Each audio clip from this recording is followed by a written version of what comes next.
வாழ்க்கையில் வெற்றி பெற முடியல. தலைகீழ தண்ணி குடித்தாலும் வெற்றி பெற முடியாமல் சில பேர் தவிக்கிறாங்கன்னா அதுக்கு காரணம் இமாம் ஜமாத்தை தவற விடுறது தான். தொழுவாங்க, எல்லாமே கரெக்டாக பண்ணிடுவாங்க, ஆனால் எப்படி பண்ணணுன்ற அந்த முறை இல்லாததுனால அவங்களுக்கு அந்த நிம்மதி கடைசி வரைக்கும், ஏன் அவங்க சடலமாகிற வரைக்குமே அந்த நிம்மதி கிடைக்கிறது இல்லை சகோதரர்களே. பிஸ்மில்லாஹிர் ரஹ்மானிர் ரஹீம். சுவனத்தில் சுவனவாசிகள் உண்பார்கள், பருகுவார்கள். ஆனால் அவர்களுக்கு எச்சில் வராது, மலஜலம் வெளியாகாது, மூக்கை சுத்தம் செய்ய வேண்டிய அவசியமும் ஏற்படாது என்று நபி ஸல்லல்லாஹு அலைஹி வஸல்லம் அவர்கள் அருளிய போது, சாப்பிடும் உணவு என்னாகும், உணவு எவ்வாறு ஜீரணமாகும் என சஹாபாக்கள் கேட்டனர். ஏப்பம் மற்றும் கஸ்தூரியை போன்ற நறுமணமுள்ள வியர்வை வெளியாவதன் மூலம் உணவு ஜீரணித்துவிடும். சுவாசிப்பதால் இதயம் இயங்கி கொண்டிருப்பது போல சொர்க்கவாசிகளின் நாவு அல்லாஹு தஆலாவின் தஸ்பீஹாலும் புகழாலும் இயங்கி கொண்டிருக்கும் என்று நபி ஸல்லல்லாஹு அலைஹி வஸல்லம் அவர்கள் அருளியதாக ஹஜ்ரத் ஜாபிர் ரலியல்லாஹு அவர்கள் அறிவிக்கிறார்கள். முஸ்லிம்.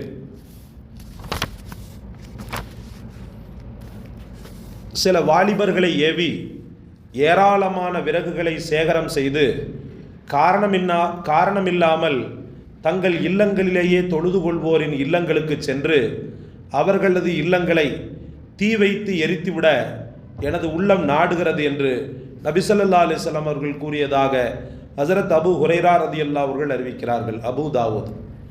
அல்லாஹ்வின் நல்லடியார்களே, நாம் ஏற்கனவே உங்களுக்கு சொல்லியிருக்கக்கூடும், இருந்தாலும் ஞாபகப்படுத்துகிறேன்.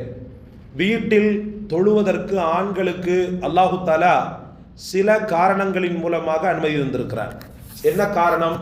முதலாவது, கடுமையான மழை, பெருவெள்ளம், கடுமையான மழை, தொடர்ந்தால் போல மழை. அந்த மழையின் காரணமாக அவர் வெளியில் வர முடியாது என்ற சூழல் இருக்கும்போது வீட்டில் தொழலாம். இரண்டாவது, திருடர்கள் பயம், கொள்ளைக்காரர்கள் திருடர்களுடைய பயம். அந்த காலத்தில் அதெல்லாம் சர்வ சாதாரணமாக இருந்தது.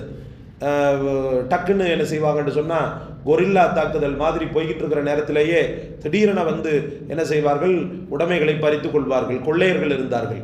அதன் காரணமாக நபிகள், நாங்கள் இப்போ கூட ஒரு மாதிரியான ஏரியான்னு சொல்லிட்டு சொன்னால் நம்ம என்ன செய்ய தேவையில்லை, வெளியில் வரணுன்ற அவசியம் இல்லை. ஏன்னா ஃபஜ்ருடைய நேரங்கள்லாம் மசன் இருக்கும். அந்த நேரத்தில் ஏதாவது அசம்பாவிதம் நடக்கக்கூடும் என்று சொல்லி அவர் பயந்தாருன்னு சொன்னால், அந்த மாதிரி ஏரியாவாக இருந்தால் அவர் எதுவுமே பிரச்சனை இல்லைன்னு சொன்னால் பிரச்சனை இல்லை. அப்போ என்ன செய்யலாம்னு சொன்னால், இமாம் ஜமாத்தை தவற விடலாம், வீட்டுக்குள்ளே என்ன செஞ்சுக்கலாம், தொழுதுக்கலாம், அது குற்றவாளியாக ஆக மாட்டார்.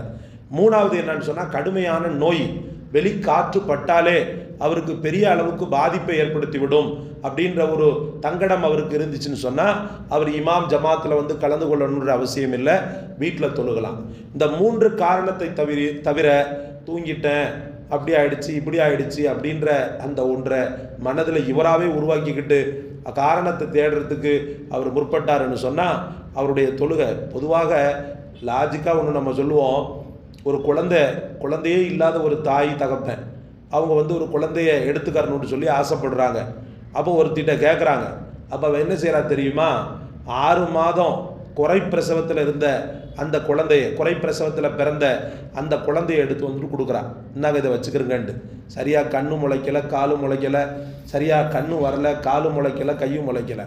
அப்போ அதை பார்க்கும்போது எப்படி இருக்கும், அதை வாங்குறவங்களுக்கு எப்படி இருக்கும்? அதே போல தான் ரப்புல் ஆலமீன் ஒரு குழந்தையை நீங்கள் முழுமையாக அல்லாஹ்விடத்தில் ஒப்படைக்கிறதுக்கும் அறகுறையாக ஒப்படைக்கிறதுக்கும் இதுதான் ஜமாத்து. இமாம் ஜமாத்து 27 மடங்கு நன்மை, அதில் தான் பரிபூர்ணமான நன்மைகள் உள்ளடக்கப்பட்டிருக்கிறது.